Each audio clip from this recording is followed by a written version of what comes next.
Hello, I'm Ed Locke with USA Mortgage. Tax season is upon us.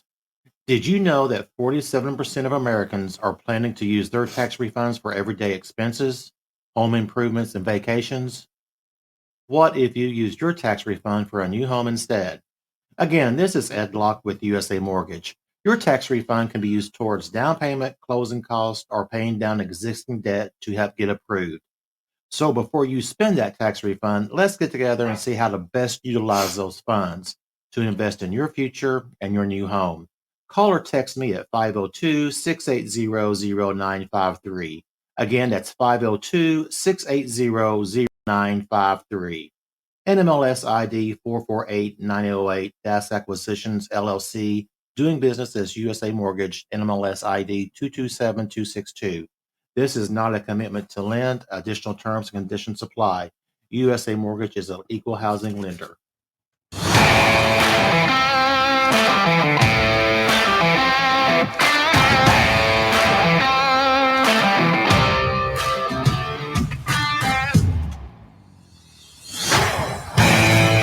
You have scoured the podcast world. You have finally found the place where news is weighed in the balance.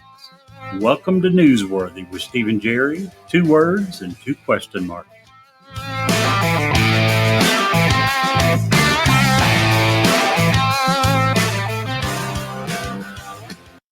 That sign is going to be the death of us at some point. Why? It's going to fall on our head or something.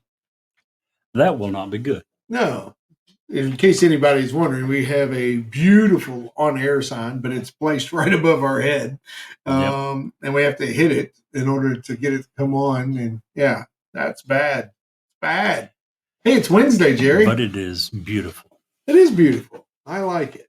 There's a lot of work to put that in there. I don't know. You're like, well, you're an idiot. All you had to do is this and this and this. No, but when it comes to things like that, I kind of am an idiot. So you did a good job with it. Yes, It is Wednesday. It is so Wednesday. Yes, it is.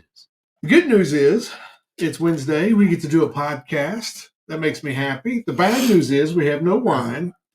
And the subject matter is something you've wanted to talk about for a long time. I'm kind of about it. That's not really true. You're the one that brought this up. I did. 2 or 3 weeks ago, you started talking about Carlson and his show after you saw it. When did it air? 11th, 12th, 13th, somewhere in there. Middle of March. So, yeah, a couple of weeks ago, you started talking about it. And we decided then that we would cover it. I had mentioned a long time ago about doing an episode on January the 6th, but today's episode is specifically geared toward Tucker Carlson and his show a couple of weeks ago and what he's had to say about January 6th. Yeah. Apparently doctors and stuff have been listening to our podcast, Jerry. Doctors have? Really? Yes. Good to know. Because in the mail the other day, I got a flyer for anger management. Flyer, huh? Yeah. I lost. Yes, I can see where that would happen. The people who watch the show see parts of that all the time with veins throbbing in your forehead. And yeah, we're used to that. Uh-huh. So you say. Speaking of doctors and scientists, this is not really political. A lot of what we do is. We always say it's never going to be, and it's always 95% political. But anyway, probably the biggest... That's your fault. No. It's totally your fault, because I would explore the outer reaches of space. I would make... No, you wouldn't, because there's no about conspiracy theory related to it. Wonderful conspiracy theories and rabbit holes. But you, my friend, are a very, very political person. And honestly, so am I. I can't realistically just throw that off on you. That'd be wrong. But anyway, back to what I was talking about. The big news topic of the week. I don't know if you heard, but scientists come out with a big discovery. They have discovered that diarrhea is actually hereditary. Really? Had you heard that? Yeah. Runs in your genes. Oh, gosh. Oh, I love that one. Let's do a moment of silence for all the fans we just lost and all the listeners that have bailed on us at that particular moment. And for Steve's ego, he's so crushed he didn't find that one first. I agree with you 100%. What did she say? You're disgusting. Sorry, it's not me. It's scientific discoveries. Science, Yes. right?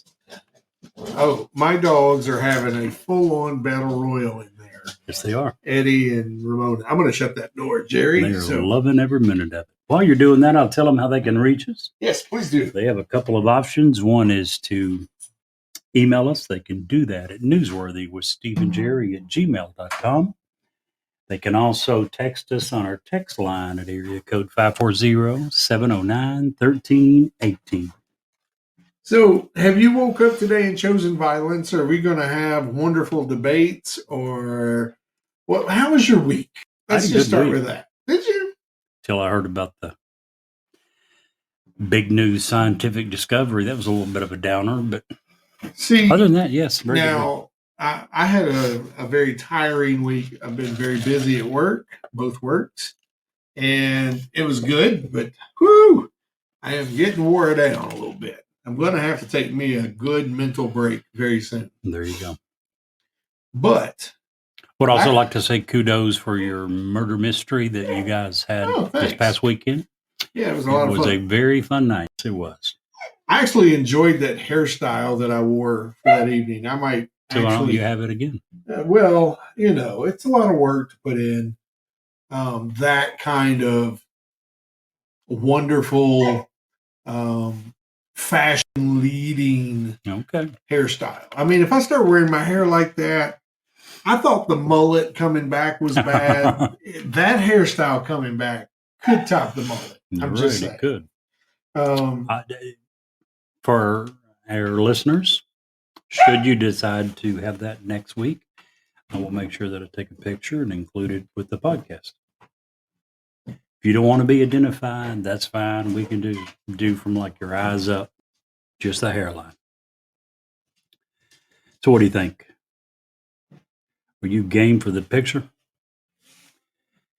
Well, he's had to step out to go try to break up the battle between his dogs. So he shall return.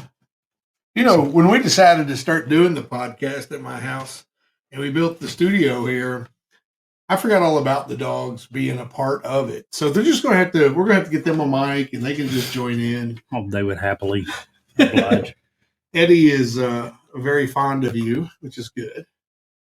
And Ramona loves anyone that will love her because she's just that kind of girl. Anywho, last week, Jerry, you teased something.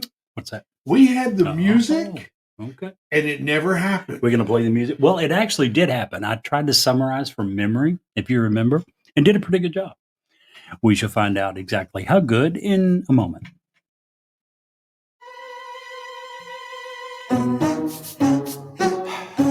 That's right. It's Emu News time.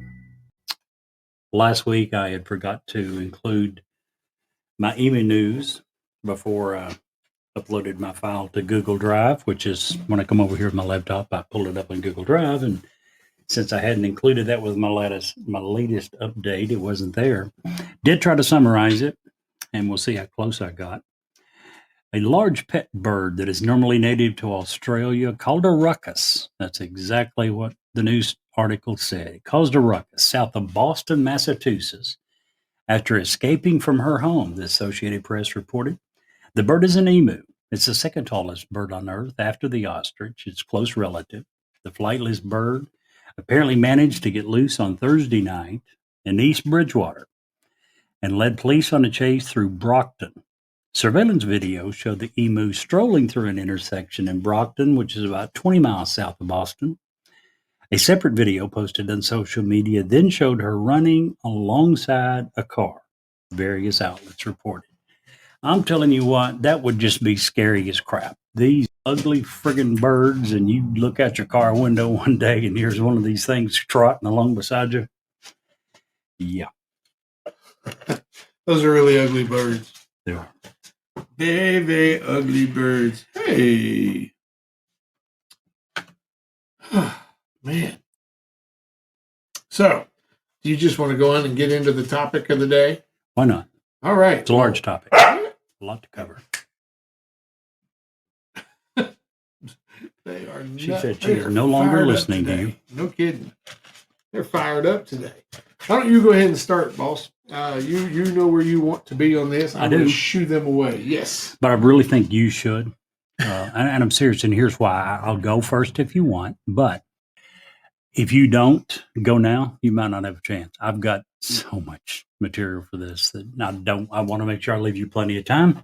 I'll just interrupt you. Okay. That's what I do, right? I'm going to start with a little background, just going by the description that Wikipedia gives of January the 6th. Call to action by Trump. Thousands of his supporters gathered in Washington, D.C. on January 6th to support his false claim that the 2020 election had been stolen by emboldened radical left Democrats, end quote, and to demand that Vice President Mike Pence and the Congress reject Biden's victory. Starting at noon on January the 6th, at a Save America rally, also known as Stop the Steal, was what many of the people had shirts and hats made up for. Trump repeated false claims of election irregularities, and he said, if you don't fight, one of his comments was, don't fight like hell, you're not going to have a country anymore. During and after his speech, thousands of attendees, a few of whom were armed, walked to the Capitol, breached police perimeters as Congress was beginning the election. Beginning at 2:12 p.m., more than 2,000 rioters entered the building, many of whom occupied, vandalized, and looted and assaulted Capitol police officers and reporters, and attempted to locate lawmakers to capture and harm. A gallows was erected west of the Capitol, and many rioters were chanting, "Hang Mike Pence," after he rejected false claims by Trump and others that the vice president could overturn the election results. Some vandalized and looted the offices of House Speaker Nancy Pelosi and other members of Congress. Rioters occupied the empty Senate chamber while federal law enforcement officers defended the evacuated House floor. Pipe bombs were found at each of the Democratic National Headquarters and Republican National Headquarters. Molotov cocktails were discovered in a vehicle near the Capitol, owned by one of the people at the that broke into the Capitol. Monetary damages caused by the attackers exceeded $2.7 million. Trump watched the riots on TV for hours and refused to intervene. He refused to take calls from Mike Pence, from Mike McCarthy, from several other senators and representatives. Donald Trump, the following day, released a recorded video, and he claimed that he immediately deployed the National Guard and federal law enforcement to secure the building. That was a lie. We know that was a lie because the acting Secretary of Defense, Chris Miller, on January the 6th, issued a statement saying this: Chairman of the Joint Chiefs of Staff, Mark Milley, and I just spoke separately with the Vice President, with Speaker Pelosi, Leader McConnell, Senator Schumer, and Representative Hoyer about the situation at the U.S. Capitol. We have fully activated the D.C. National Guard to assist federal and local law enforcement as they work to peacefully address the situation. End quote. Did you notice who he didn't mention he had spoken with? Trump. Not only did he not mention it, no one mentioned that they had spoken with Trump before the riots were over. He refused all calls from everyone. That's background. You just leave them. They're going to bark. They'll be fine. Oh, they're wired up today. Yes, they are. So that's concludes my background. What would you add? I would just add that, well, I would like to know, who told Donald Trump that Pence had the ability, the only thing in the Constitution that Pence had, the only thing that he has the ability to do, according to the Constitution, is send the results back to the states for a recount. That's it. And based on a what? Recertification.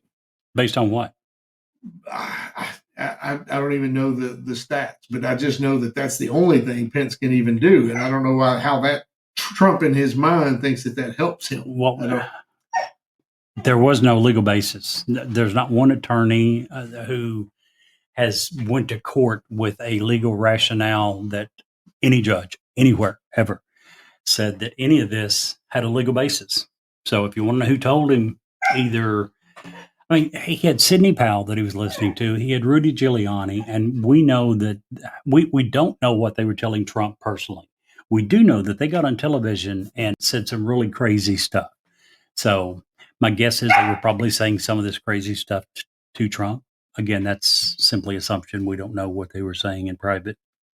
But do you think that part of that has to do with the fact that had Trump only put yes men around him?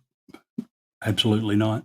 Don't think so? Well, how many people were disagreeing with him from the very beginning? He lost his attorney general over this. Yeah. His attorney general repeatedly said and finally resigned, saying there is absolutely zero evidence of widespread election fraud. Krebs, I forget his title, but he was the top guy over election integrity.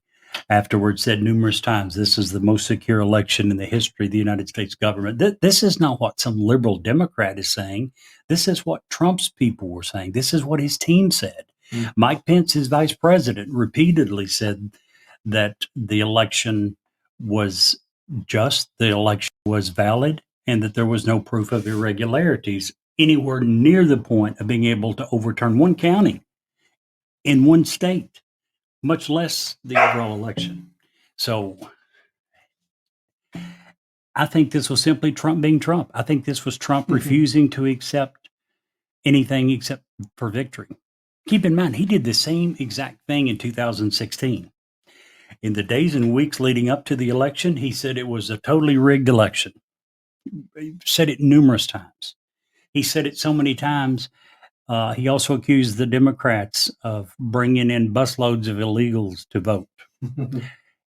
After his election, which obviously he won in 2016, he even started a group to investigate all of the election fraud. Do you remember what their results were? That there was no election fraud. Well, actually, they had no results. No. They met 3 or 4 times. And a couple of months later, with nothing ever being released, they disbanded their group and went home.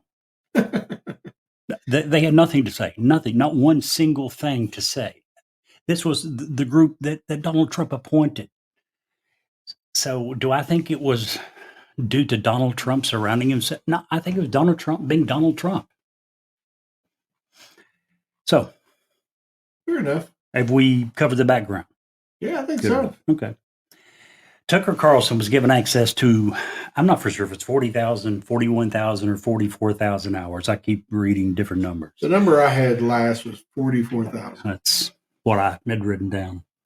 He was given 44,000 hours of video footage by Kevin McCarthy. Again, this was not given to Fox News. This was not given to CNN or ABC or CBS. It was given to Tucker Carlson. And that was given to him on February the 20th. On Carlson's March 6th show, he had the first installment.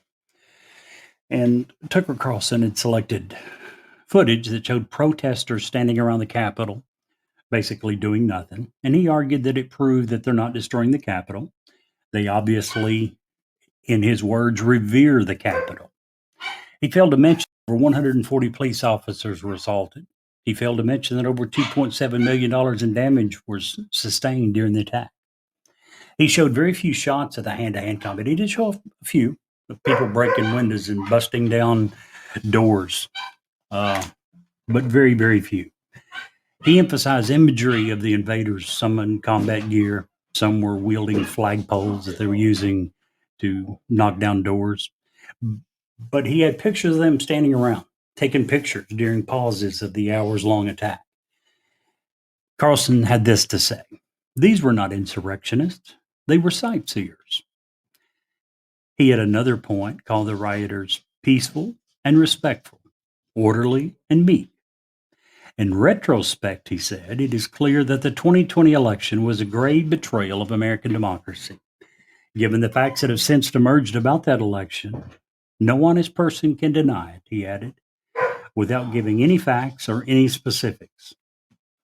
He defended the protesters on January 6, claiming that they were right to believe that the election that they had just voted in had been unfairly conducted, even though the president and his allies had filed 62 lawsuits in state and federal courts, and they lost 61 of them. They only won one. Do you remember which one they won? I do not. In Pennsylvania, there was a lawsuit apparently previously for mail-in ballots. If all of the information was given, you were allowed 3 days to cure it, to fix it, to supply the additional info. Someone had decided due to COVID that they were going to increase and give them up to 10 days. The judge ruled that that was not proper, that they should still be limited to the 3 days. This concerned less than 2,500 ballots. It didn't change the outcome of any county in Pennsylvania, much less the overall Pennsylvania vote, which Biden had won by 18,000. In none of the lawsuits was substantial voter fraud even alleged to have happened. Do you know why that is? None of the attorneys for Trump alleged widespread voter fraud when they went to court. Well, why would they even go to court? Well, they went to court saying here's what we're doing. Yeah. Keep in mind, they raised a couple $100 million, I think. Trump went to his base and we've got to fight this in courts and you need to donate. And a ton of money was raised. But they did go to courts, not only Trump, but also allies of his. 61 of the 62 cases he lost, the one we just mentioned, didn't amount to anything. But again, the reason that they didn't allege voter fraud, keep in mind that Sidney Powell and Rudy Giuliani and some of the other attorneys were coming at press conferences and saying some really crazy stuff. Well, you can do that in a press conference and it's fine. You can't do that in a court of law. If you allege that something happened, you have facts to back it up. They didn't have facts to back it up. They couldn't go into court. They would have walked away with contempt of court charges. Right. Widespread voter fraud, again, wasn't even alleged. Do you remember when Sidney Powell said she was going to release the Kraken? No. Really? No. Seriously, you don't remember that? No. And here's why I don't remember it. Because this, and this is going to sound terrible, and I don't mean for it to sound terrible, but I didn't follow this story the way you followed this story.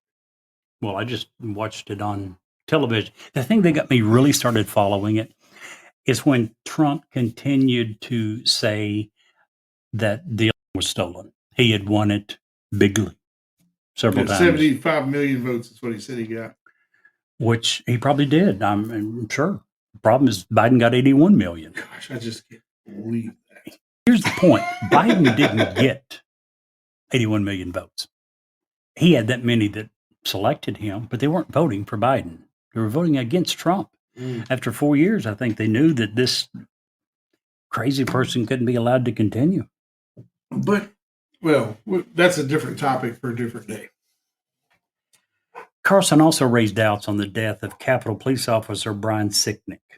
Now, initial reporting that was retracted less than 2 weeks from the time it come out, the Capitol Police originally said that he had been struck in the head by a fire extinguisher, and that was reported everywhere. Every news station was talking about it. It turned out very quickly, due to video footage, due to doctors' testimony, that absolutely did not happen. What we know for sure, he didn't himself know exactly what had happened. He knew that he had been fighting with these guys for hours and hours. At the end of his shift, when he went back to headquarters, he collapsed in the division headquarters. He was taken to a local hospital, and he died from his injuries the following day. Now, again, the initial reporting was incorrect. The initial reporting from the Capitol Police officer was they believed that he had been struck in the head by a fire extinguisher. That turned out to not be the case. A medical examiner determined that he died of natural causes, which was multiple strokes. And he also noted that all that transpired that day played a role in his condition. Capitol Police Chief Manger said that Carlson had cherry-picked from the calmer moments of the day, ignored the chaos and that happened before and even during.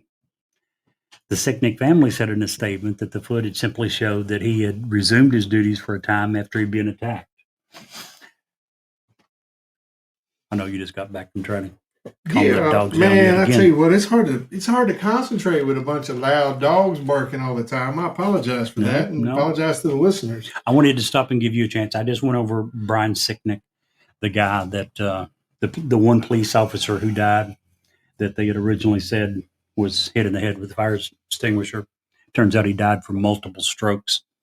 The medical examiner said that everything that happened that day was part of the stress that led to that, but he obviously conclusively did not die from the fire extinguisher. Anything you wanted to add? No, not really. I mean, you and I had a little talk before, and it was widely reported, and that was, and we've talked about this, not even in this context, about reporting stuff before it's verified. It just bothers me. Probably. It bothers you when it turns out to not be correct. Right. If it is correct, great. Yeah. But here's the problem. Police departments are going to stick up for their own, especially when one of their own dies. We know that. You want to piss police departments all over the entire United States off, you hurt one of them. And they probably jumped the gun. Not probably. They absolutely jumped the gun when they were saying, here's what we think happened. Turned out to not be the case. But to their credit, within 10, 12 days, they did correct the statement and say, here's what he actually died from. So that's to their benefit. During the segment, Tucker Carlson also said, taken as a whole, the video record does not support the claim that January 6th was an insurrection. In fact, he said, it demolishes that claim, end quote. Well, yeah, if you only go by the few minutes of video that he and his crew picked out where nothing was happening, because that's what they aired. Now, keep in mind that the rioters had control of the Capitol for over 3 hours before Trump did anything or said anything. He finally released a short video clip, pre-recorded video clip, asking them to go home. Apparently, Tucker's hoping that we've forgotten what we watched live when the U.S. Capitol was attacked. Keep in mind, this is the first time since the War of 1812 that the United States Capitol was attacked. See, this is where I have a huge problem. You say attacked, and yes, there was some evildoers. There were some bad people that broke glass, busted doors, busted barricades. And those people, I still believe, should go to jail for a very long time. But out of the 2,000 people that actually went into the Capitol, very few of them were violent. I have a real hard time with the language associated with January 6th. How many of them were chanting "Hang Mike Pence"? I wasn't there. Do you care? Oh, no, I think if you were chanting "Hang Mike Pence," that's not. So it's not just the violent acts. They erected a gallows. However, well, see, I don't agree with that. If you were part of that, there should be something happen to you. But unless they were in a theater yelling fire, there was no threat to Mike Pence. You can say whatever you want. Our First Amendment guarantees that. I'm not saying that's the right thing to do. Don't confuse the two. I don't say that's a good thing. Yeah, go do that. No. But if our First Amendment isn't there to protect that when there's no discernible threat to Mike Pence. The First Amendment does not protect rioting, looting, vandalism, threats on people's lives. You said that Mike Pence was never in danger. You probably need to inform him of that because he insists that not only was he in danger, but that his entire family was in danger. The majority of the senators and representatives that were present there all said that they were in danger. They felt in danger. Sure. Republicans and Democrats. And you're now sitting here saying that the First Amendment guarantees the right to do this? No, that's not what I said at all. I said they have the right to say whatever they want to say. I didn't say what they were doing. No, they don't. They don't have the right to hang Mike Pence. All right. Are you saying they do? That they have the right to threaten to kill someone? The First Amendment has never been. I'm not an attorney. I didn't sleep in a Holiday Inn Express. But it seems to me that the First Amendment is there to protect speech we don't like, not necessarily speech we do like. Okay. I mean, wasn't aware that you thought the First Amendment protected your right to threaten to kill someone. No, that's exactly what they did. The Vice President of the United States, and you're holding up for him. I am not. I'm just. You just saying, said you thought the First Amendment protected them and give them the right to do it. They have the right to chant, and if they're saying "Hang Mike Pence," which I didn't see the video, Jerry. I didn't watch the attack. Air quotes. If they were saying that, then they're probably they need to have something happen to them. Probably, but not again. Here we are. Not all 2,000 were doing that. Over one half of the 1,000 people that were charged with Capitol riot-related federal crimes have already pleaded guilty. Okay, well then there they go. Including more than 130 who pleaded guilty to felony crimes. But don't worry, Tucker Carlson says they were just sightseers. According to the Justice Department, 140 officers were assaulted at the Capitol that day, including 60 Metropolitan Police officers and over 80 U.S. Capitol Police officers. Injuries include head wounds, cracked ribs, smashed spinal disc, and burns. But never fear. Tucker Carlson says they were peaceful. Brian Sicknick, the Capitol Police officer who collapsed after going back to headquarters after the riot, was taken to the hospital and died the following day. The medical examiner later determined that he died of natural causes, multiple strokes, and he noted that all that had transpired that day played a role in his condition. But isn't it comforting to know that Tucker Carlson told us that the rioters were all respectful? No, I don't. He's doing the same thing that the left does. He's grouping them all together, disrespectful or respectful. And I think that in this particular case, it's very easy to get caught up in the moment and not be and get looped in with being stupid, right, wrong, or indifferent. So Tucker Carlson, I'm not going to sit here and defend him grouping a bunch of people in one group saying they're all peaceful. We know obviously they're not all peaceful. Any more than you could when you look at Seattle and some of the Black Lives movements around the country when there were huge protests. And the majority of those people were probably, from everything that we know and saw, were probably peacefully protesting. Mm-hmm. But there was a bunch of idiots in those groups too. Yeah, a whole bunch of departments and stuff. Hey, real quick, let's hear from. Let's take a quick minute. Mr. Ed Locke. Hear from Ed Locke. Hi, I'm Locke with USA Mortgage. Here at USA Mortgage, we view you as customer for life. That means we are with you every step of your journey to help before, during, and well after you move into your new home. Home buying can be stressful, but we are here to make the process easy. I know drive and determination with my very talented team here at USA Mortgage will make for some incredible things. You can expect to receive great customer service from me with many customized options tailored to your financial goals and needs. So if you're looking to cruise into a new home or refinance, I can be the driver that gets you there. Call or text me at 502-680-0953 to find out how to get approved. NMLS ID 448908, that's Acquisition LLC, doing business as USA Mortgage, NMLS ID 227262.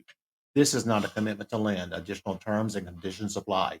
USA Mortgage is an equal housing opportunity. Well, Mr. Ed Locke. Yeah.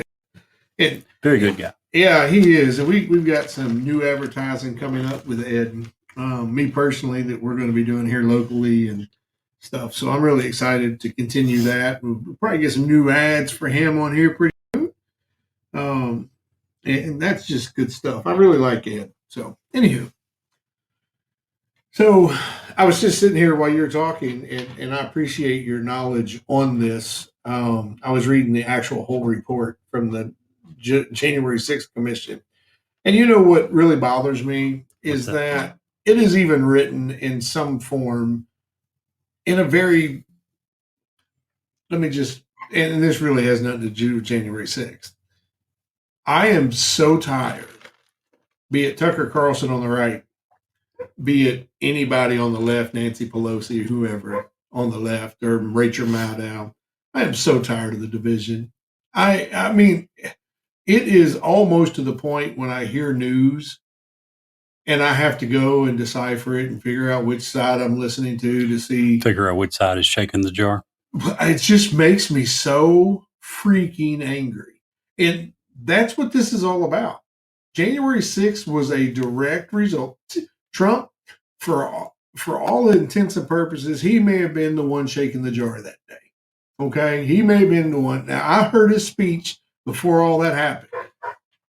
I compare it very simply, and this is, the one time he said anything about going to the Capitol in his speech. I'm just talking about the speech that was televised. He actually very explicitly said, we'll go there, we'll peacefully march up there, I'll go with you. What happened before and after that, I didn't catch. But during the speech, that's what was said. But here's the thing. Had the Tucker Carlsons and the Rachel Maddows and the Anderson Coopers and the Jesse Waters of the world, they keep shaking the jar because it makes them get ratings. And no one would have believed him if he was the only one saying this. Right. But for real conservative people who only listen to conservative networks and they turn it on and that's all they hear is people saying, yes, this election was stolen. Yes, Trump won. They're going to believe it. You're absolutely right. But one correction. One thing I mentioned earlier that you also heard Trump say at the speech, if you do not fight like hell, there will not be a country left. Yeah, and I was going to bring that That's up. Not peaceful. There's nothing peaceful about that. But here's the thing, Jerry, and I just got to throw this out there, and you're gonna fall over dead when I say this, but it's very similar. When I heard him say that, have you ever been in a locker room at halftime? Sure. We're going to go out there and kill them. Yes. However, absolutely. None of the football players that I ever played, I ever know, went out there with guns and knives and actually killed their opponents. Let me ask you this. Have any of them ever went out there with their hands and tried to absolutely demolish, no matter what the cost, the guy across? Sure. Yes. Sure. So that's part of football. That's the way you play football. If you don't play football that way, you will lose. You have to have the mentality that I am going to destroy the guy I'm going against. In a lot of ways, and I think that it's a very legitimate comparison. Because in a lot of ways, if you're passionate, be it on the left side and the Green New Deal and climate change, or you're on the right side, fossil fuels and tax, reductions. Either way, that's your side. That's your side. But that doesn't give you the right to cross lines. No. Let me ask you, Mike Pence, is he one to shake the jar? Is he one to... I've never known him to shake the jar. Neither have I. I thought Mike Pence was pretty honest. Pretty boring. Boringly honest. Boring. I'm going to tell the truth. I'm going to tell it like it is. His version of the truth. You mind if I read a statement that still a right-sided guy. He come out? Yes, very right-sided. Very conservative guy. Yeah. You mind if I read a statement that he come out with on 3/11 Absolutely. after this was aired? I do not mind. Here's what he said, and I quote, President Trump was wrong. I had no right to overturn the election, and his reckless words endangered my family and everyone at the Capitol that day. And I know that history will hold Donald Trump accountable. Make no mistake about it, what happened that day was a disgrace, and it mocks decency to portray it in any other way. Tourists don't injure 140 police officers by sightseeing.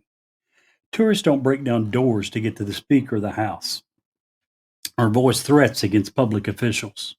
For as long as I live, I will never, ever diminish the injuries sustained, the lives lost, or the heroism of law enforcement on that tragic day. End quote. Well, that was what Pence had to say after watching Tucker Carlson's. He can blame that on President Trump all he wants to, but he's only part of the problem. And Trump, he didn't go near far enough to say the hatred that is being bred into our country every single day comes from both the right side and the left side. You're right. And their absolute asinine way of doing things. You're right. And their only way of being able to keep power is to keep us divided. Right, left, black. You're right. I think I'm going to choke to death. You okay? Yeah. Be it right or left, black or white. Good gravy. There we go. I think I'm good now. Hopefully.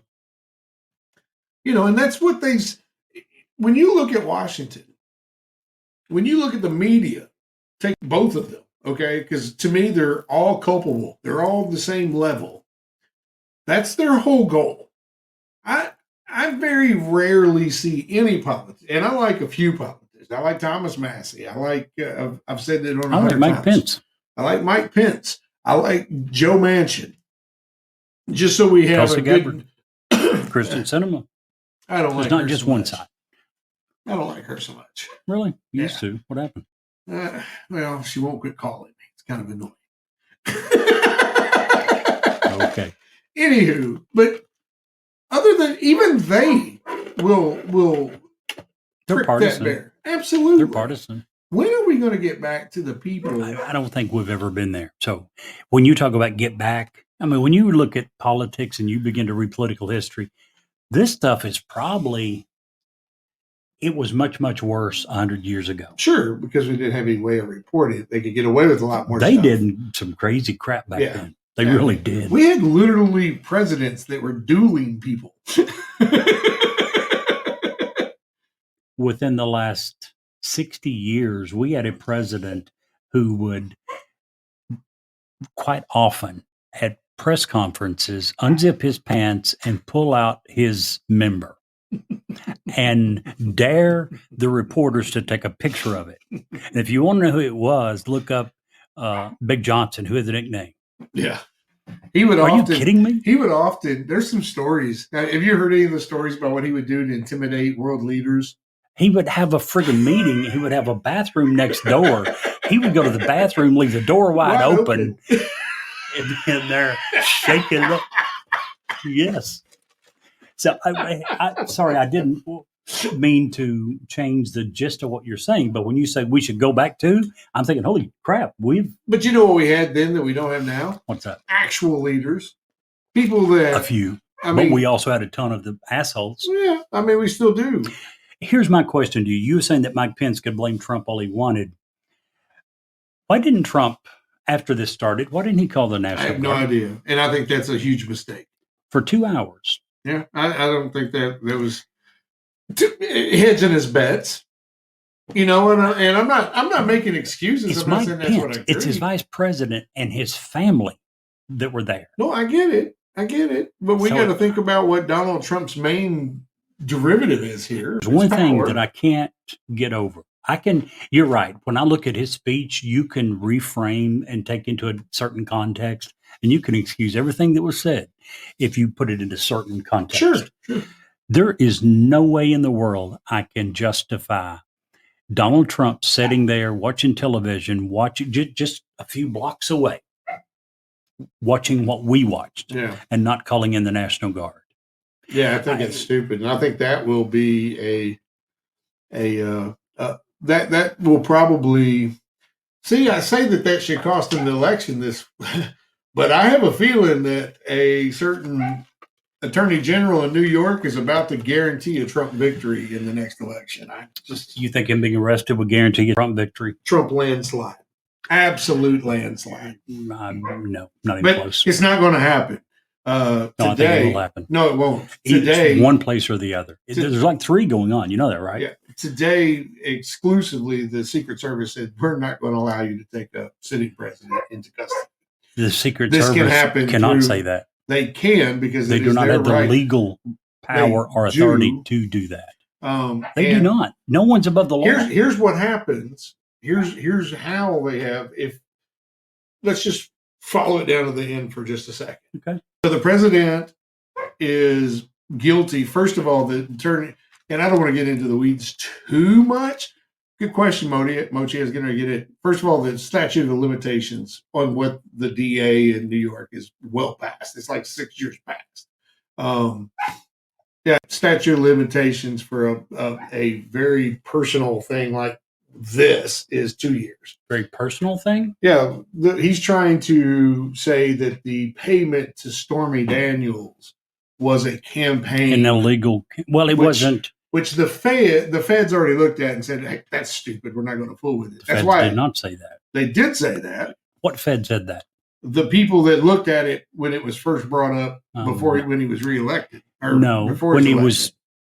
Everyone turned their back when he was president, which is when it first came out. And everyone said, we're not going to attempt to indict a sitting president. It was widely accepted then that if anything was going to be done, it was going to be after he had stepped down, when he was no longer president. So, which I think was smart. You don't. First of all, he made a interaction with another person through a mediary that happens every day.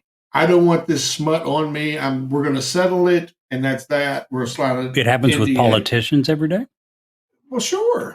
And every time it happens, they have two choices. They either list it as a campaign contribution, or they are charged with a crime. One of the two. Why in the world anything that helps your campaign, and if you have potential, but he paid the money to himself. Let me finish. No, he didn't pay the money to himself. He paid the money to a porn star, Stormy Daniels. But okay. So let me finish. Yes, please finish.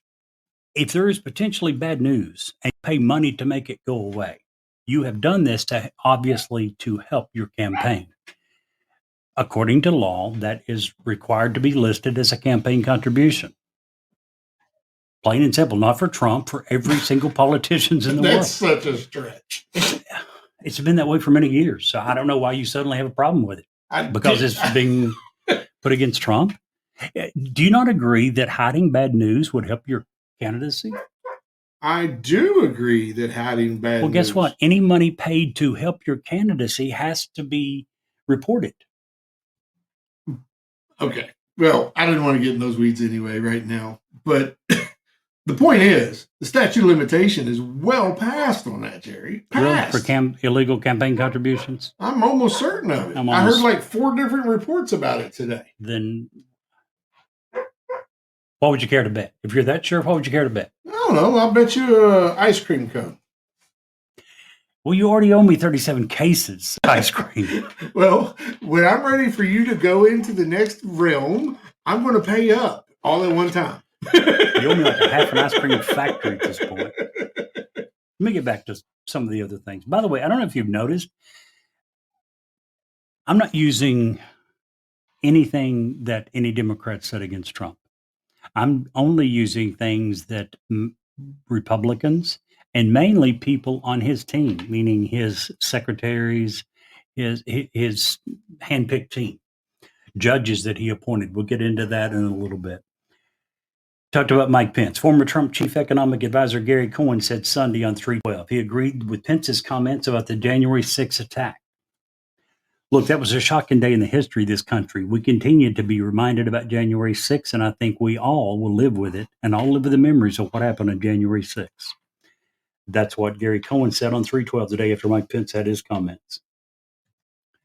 Republican Representative Michael McCall of Texas told CBS News on Sunday that Pence exercised moral clarity and judgment that day by doing his constitutional responsibility, and he helped avoid a major constitutional crisis that day. History will judge everyone by what they did that day, McCall said. Mitch McConnell had this to say on March the 7th. With regard to the presentation on Fox News last night, I want to associate myself entirely with the opinion of the Capitol Police about what happened on January the 6th. Clearly, the chief of the Capitol Police correctly describes what most of us witnessed firsthand that day. Kevin McCarthy, Republican Speaker of the House, he had this to say right after the January 6th attack. Let me be clear. Last week's violent attack on the Capitol was undemocratic, un-American, and criminal. Let me be clear to you, and I have been very clear to the president. He bears responsibility for his words and his actions. No ifs, ands, or buts. McCarthy said that on January 11th in a conference call with the House Republicans. Several of Trump's team decided that he had crossed a line and resigned within the first week. Betsy DeVos, Secretary of Education, she said that the mob was unconscionable for our country. There's no mistake in the impact your rhetoric had on the situation, and it is the inflection point for me, she wrote. Elaine Chao, Secretary of Transportation, Mike Mulvaney, former acting chief of staff, resigned as special envoy to Northern Ireland, if I can talk. He said he couldn't stay after watching the president encourage the mob that overtook the Capitol complex. Again, this is not what the liberal left said. This is what Republicans, this is what Secretary said. This is what Trump's team had to say. These are people who resigned. Matthew Pottinger, Deputy National Security Advisor. John Costello, Deputy Assistant Secretary at the Commerce Department. Tyler Godspeed, White House Council of Economic Advisors Acting Chairman, said the events of yesterday made my position no longer tenable. He resigned. Stephanie Grisham, the First Lady's Chief of Staff, she resigned. Every one of these people resigned within the first 48 hours of this happening. This is his people, his team. Sarah Matthews, Deputy White House Press Secretary, resigned with a statement saying that she was deeply disturbed by what she saw today. Eleanor McCain's Katz, Assistant Secretary at the Department of Health and Human Services. Eric Dreeben, Assistant Attorney General, all within the first 2 days. By the end of the first week, officials confirmed that the national security officials had seen 5 of their council resign. These are all people on his team. I'm not telling you what the liberal left had to say. I'm not talking about AOC. I'm not talking about Pelosi. I'm talking about Trump's biggest defenders, his own hand-picked people.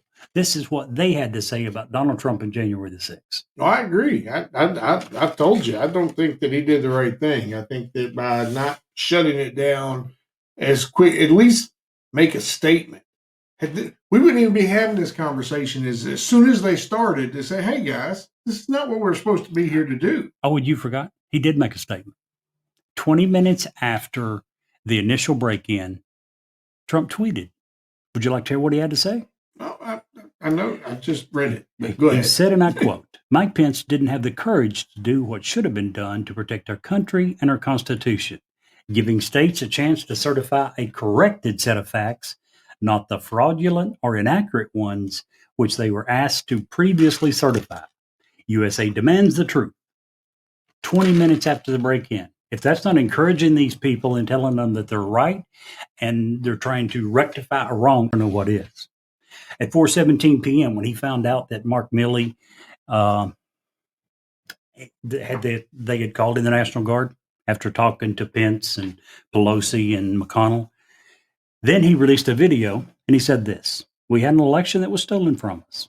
It was a landslide election and everyone knows it, especially the other side. Still saying that he won, that it was stolen. But you have to go home now. That. Oh, yeah, exactly. Still saying. He says, but you have to go home now. We have to have peace. We have to have law and order. We love you. You're special. But you've seen what happens. You see the way that the others are treated that are so bad and so evil. I know how you feel, but go home and go home in peace. This is after he found out that others had called in the National Guard. Yeah, I'm not here to tell you that Trump acted appropriately that day. I don't think that he did. Certainly didn't act presidential. But I think that as far as, and here's the one thing that really bothered me about McCarthy releasing all this footage. Wasn't necessarily that he just released it to Tucker, but why not release it to everybody? I mean, if you're going to give it to one guy, or give it to everyone at Fox News, you know, if that's where you want to go with it, okay, send it to everybody. But he's saying that there was a need for it and it should have been released long ago. Then why not give it to everyone? Yeah, no, I don't disagree with you. You talked about the shaman. Let's talk about him for a minute. Jacob Chansley, the shaman. Most of you probably remember him. He's the one that had the big set of horns on his head and his face painted red, white, and blue. The televised footage shows Jacob Chansley's moments only from approximately 2:56 to 3 p.m. It shows 4 minutes. Everything about him is covered within a 4-minute period. Now, what Tucker didn't tell us is prior to that, Chansley had, among other things, he had breached a police line at 2:09 with that mob. He entered the Capitol less than 1 minute behind Pizzola, who was the first one in, during the initial breach of the building. He faced off with members of the U.S. Capitol Police for more than 30 minutes. in front of the Senate chamber doors while elected officials, including the vice president, was fleeing from the chamber. He then entered the Senate gallery where he proceeded to scream obscenities while other rioters went through the desk of the United States senators on the floor. All of these actions were captured by Senate video that had already been released. So Tucker didn't release any of that. And it's fine he didn't, because the other video had already been released. Mm-hmm. At least mention it. He did. Don't claim that this guy is walking around doing nothing. Hold on. Carlson said it was not clear how he got into the Capitol. Yes, it is. It was on video. We've already known. Furthermore, the plea agreement that he entered, that he admitted to and signed, said that he entered the building through a broken door about 1 minute after it was breached, becoming one of the first 30 intruders into the Capitol. A plea agreement signed by Chansley admitted that the Capitol police officers repeatedly asked him to leave the building. Tucker didn't mention that, did he? Tucker talks about how they're leading him around on a guided tour. Oh, the video is kind of showing that they were. For a 4 minute, for 4 minutes after they'd already admitted that they were overwhelmed, their lines had been broken. At that point, thousands of people were in the Senate. They were in the Congress. They were simply trying to de-escalate the situation. Now, Carlson questioned why the video that he aired of Chansley, which he said depicted Chansley being led through the Capitol by police, didn't come out at trial. Do you know why that video wasn't released at his trial? He didn't have a trial. He pleaded. He pled guilty. Yeah. But Tucker Carlson is on air saying, I wonder why they didn't show this video at his trial. Tucker Carlson is not a news anchor. He is an opinion. I mean, he's no different than Sean Hannity as far as that goes, or Rachel Maddow. They don't actually show the news. They show their slanted version. Or even facts, right? I mean, we'll get to that in a minute. Okay. The Fox attorneys say he doesn't show facts, that he's not known for facts. I'm just telling you some of the facts that he left out. Earlier, when you first saw this, you were asking me, well, what about him? He's being led around. Really? That's not what he admitted to. Again, he never went to trial. He pled guilty to one felony count, and he was sentenced to 41 months in prison.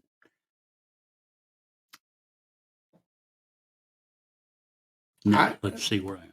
I'm sorry, go ahead. No, I was just going to say, that's a long time. 4 minutes? No, 41 months in prison for one of the leaders. He admitted, he pled guilty. Why would he plead guilty to 4 months in prison? Have you ever stood face to face, toe to toe with the federal government? I haven't. Guess what else I've never done? Broken into Congress. What would you expect would happen to you if you broke into Congress? I'd probably get shot. Killed immediately on the spot. Yeah. You, me, and the vast majority of Americans would be shot dead on the spot. And you're saying that 41 months for him was too harsh? I didn't say that. You insinuated that. I said that. I said it was a lie. Do you think it was an appropriate sentence? You know, I don't know. I think that this, and I'll come back and I'll say it again, because it is how I believe that this is. I think that this is a symptom, not the disease. What's a symptom? The fact that these guys and gals broke into the Congress. I think it's. What about Tucker's? His look on it and how he's interpreted.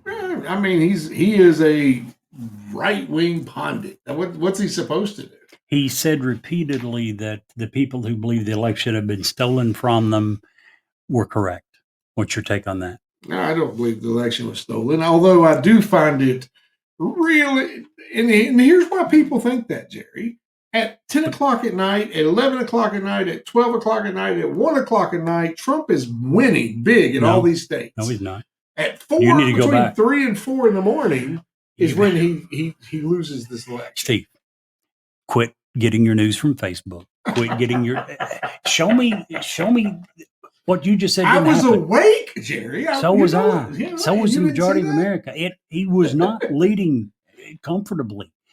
From the very beginning, it was pretty obvious that he was going to lose states that he had won 4 years previous. Yeah. From the very beginning, it was obvious he had a much tougher time. Now, you've got these guys on Facebook saying, hey, I went to bed at so-and-so and he was winning. Now, I don't, wake for up. the record, for everyone out there, for the 129th time, I do not get my news from Facebook. If that is true, then I challenge you next week to show me where on one of the reputable news sources you can prove what you just said. Next week, you just said that you went to bed at 10, 11, 12 o'clock before you went to bed that Trump was comfortably leading.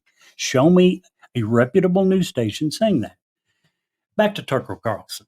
You're right. He has an opinion show. He's a top-rated. Oh, so you're just going to throw out facts you can't back up? I'm going to look it up right now. Okay. But next week, I'm not touching this because it's icky, and it makes me want to take a shower. Yeah. And do you know what the biggest reason for that is? You at heart want these people to be right. What? The right-wing conservatives that you follow. You want that to be right. You want them Trump to be president? No, I'm not saying that. I'm saying that you don't want the far right to be proven wrong. So same with Freedom Caucus. You and I have talked about it. We don't always agree with everything they do, but the very fact that they're willing to stand up and say, we have to change the economic situation in this country, you and I love that. So we hate when they do other stupid stuff that we have to go, damn, why do they have to No, I don't have to call anybody out that's stupid, to be honest. It doesn't bother me either way, right or left. But you very rarely do it with the far right. No, I do it every day. Every time we talk about Ukraine, they're wrong. Every time we talk about taxes and their lack of doing squat, the lack of putting in term limits, the lack of doing all the things that they can do. You don't specifically call out the far right for I officially on air right now call out the far right for not doing that stuff. Well, but it's all of them. When we're talking about term limits and Ukraine and all that, it's all one of them. Yeah. Sorry, go back. Tucker Carlson. He had a lawsuit in 2020. Karen McDougal. You know who she is, right? Yes. Stormy Daniels. Her real name is Karen McDougal. Yeah. Horseface. Yeah. According to Donald Trump. He was one messing around with her. Maybe. I mean, he says he wasn't, but you know. Oh, yeah. But he says he wasn't, but at the same time, he's willing to pay her money illegally to get her to be quiet. That makes sense to me. Anyway, in 2020, Fox News and Tucker Carlson specifically was being sued by Karen McDougal for slander. Fox attorneys convinced the judge that Carlson's comments are rhetorical hyperbole and opinion commentary. The judge also wrote in her decision, Fox persuasively argues that given Mr. Carlson's reputation, any reasonable viewer arrives with an appropriate amount of skepticism about the statements that he makes. The Fox attorney stated that the general tenor of the show should then inform a viewer that Carlson is not stating actual facts about the topics that he discusses and is instead engaging in exaggerating and non-literal commentary. I had to look that up. What does non-literal mean to you? Implied, maybe? No. Oh. The definition of non-literal is non-literal language is language in text that means something different than what it actually says. Okay? Mm-hmm. I'm just a no country boy. I'm from the South. We are known for shortening big fancy statements like that. I would just call it a lie. And our children, they might say, liar, liar, pants on fire. That's the way that his boss's attorneys described him in court to defend him in a slander lawsuit. So, to anyone that would want to back up Tucker Carlson and try to defend him, my question is simply, are you sure this is a guy you want to defend? Look at what his own bosses had to say about him. Mm-hmm. Pretty sad. One more quick thing I'll cover, but what do you got to say? I feel like I've totally, absolutely dominated the entire conversation. No, you're good. That's fine. Really. Oh, I know I'm good. I was looking up. I was actually, while you were finishing, I was looking up a timeline, but they're all giving me months. I want times for hours, but I'll look at it. I also Next week, I want to do something apolitical. 180%. About time. Yeah, let's just do something completely non-political. We could. This one is big, though. It really is. It is, but I definitely want to mention something about Asbury and what happened at Asbury and is happening all over the nation. Definitely want to talk about all of the new disclosure stuff happening that is continuing. In regards to what? Disclosure of what? Okay. Fair enough. Because that continues to happen. Sure. And that's not, so we want to continue to talk about that. We may have just a small little segment if I can find that information for you. But I'm pretty convinced that I usually watch that till like 1 o'clock, 2 o'clock before I was done. And we were well in the head. But, no. And here's the thing. I'll bet you whatever you want to bet. It doesn't even matter because neither one of these guys, we went from orange man bad to white-haired man obliterate. I don't even know what. Did you hear his statement when he was talking today? Was it today or yesterday? No. About the veto he just did on GSA. No. And even if you'd have heard it, you would have said no. Incoherent. I feel bad for the guy. I feel sorry for him. Gosh. He reminds me of Reagan. At least Reagan's family was nice enough and courteous enough to come out and say, hey, here's the point. He's got dementia. We're going to pull him back from the camera. Mm-hmm. We're going to keep him at home with family and loved ones, which is exactly where someone with dementia needs to be. Yeah, absolutely. And I'm not saying Joe has got dementia, but man, he's showing signs of it. And here's the thing. And we can even, in a few weeks, we'll even talk about what he vetoed today, which was the first unanimous bipartisan bill that's come out of Washington in forever. And he vetoed it. It was unanimous? I'm pretty sure it was. Well, if it's anywhere near unanimous, then his veto is meaningless because all it takes is 2/3 to override it. Right. So it's meaningless. Few things real quick I want to go into. We've talked about what other politicians and all that have said. A few comments from judges. And I'll try to make sure that I think I've got one in here somewhere that I meant to delete and forgot. I'll try to make sure I only mention Republican judges, most of them appointed by Trump himself. U.S. Circuit Court Judge Stefanos Bibas, B-I-B-A-S, had this to say. Voters, not lawyers, choose the president. Ballots, not briefs, decide election. He was a former prosecutor and a law professor appointed in 2017 by Trump as he rejected an attempt to throw out Pennsylvania's votes for Biden. In Pennsylvania, U.S. District Court Judge Matthew Brann, who served as chairman of the Bradford County Republican Committee for more than a decade before he took the bench. The reason I'm mentioning this is judgeships they're apolitical. You don't run as Republican or Democrat, so you have to look into some background to see if they were Republican or Democrat. You can usually look and see who they're appointed by. And in this case, he was a chairman of the Republican for 10 years. And he said this court has been presented with strained legal arguments without merit and speculative accusations, unpled in the operative complaint, and unsupported by evidence.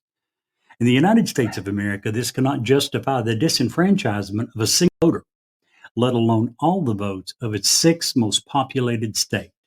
Our people, laws, and institutions demand better. Trump brought Michigan lawmakers to the White House. Do you remember this? After the election, he was trying to get a bunch of the Republican lawmakers to decertify. He did that to Georgia, too. He made a couple of calls to the Georgia governor. Yeah. And the Secretary of State, Brad Rossberger, whatever his name was. But in this case, he brought the Michigan state legislators to the White House in a failed bid to get them to set aside the vote. He phoned Georgia Governor Brian Kemp, asking him to order a special legislative session to overturn the status. Kemp refused. And when he didn't, Trump was typical Trump. I can't believe I nominated such a loser or supported such a loser. He's also being investigated in Georgia for trying to illegally swing the election.